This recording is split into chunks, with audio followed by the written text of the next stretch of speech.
Hello everyone. Welcome to our YouTube channel, The World Times News by AI. So let's start the video.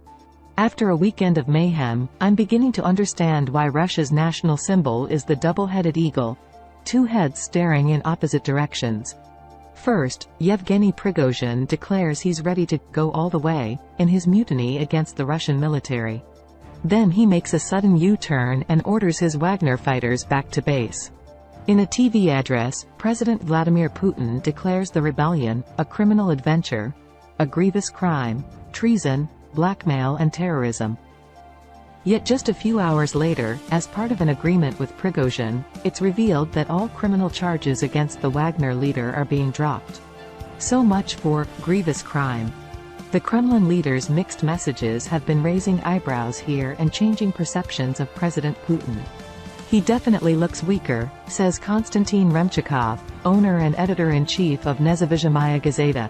You can't make a public statement declaring people are criminals and then, on the same day, at the end of the day, let your press secretary disagree with you and say, no, those people haven't broken the criminal code. Russia's former Minister for Economic Development, Andrei Nechayev, makes a similar point. In a post on social media, Mr. Nechayev argues, the law has lost all power. Even grievous crimes won't be punished due to political expediency. In the morning, you might be declared a traitor. In the evening, you can be forgiven and the criminal case against you dropped. The country is so clearly on the threshold of big change. Big change?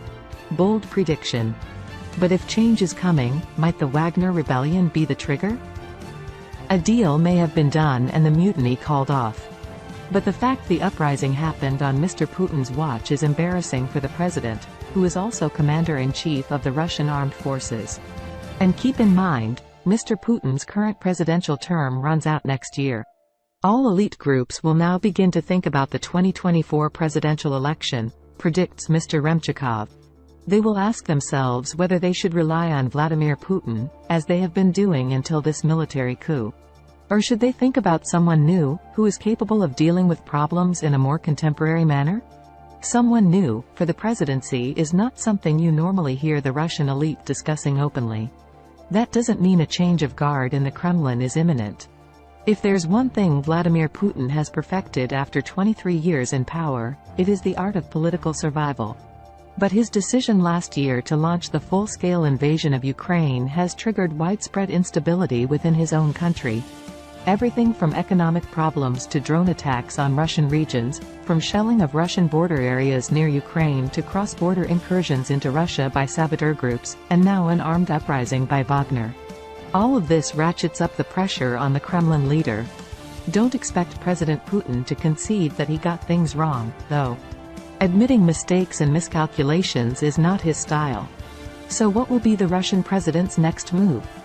A clue, perhaps, came in the latest edition of Russian state TV's flagship Sunday night news show. Reporting on the Wagner uprising, the presenter played an extract from an old Putin interview. Are you able to forgive? Yes. But not everything. What can't you forgive? Treachery. I wonder if Yevgeny Prigozhin was watching. Thanks.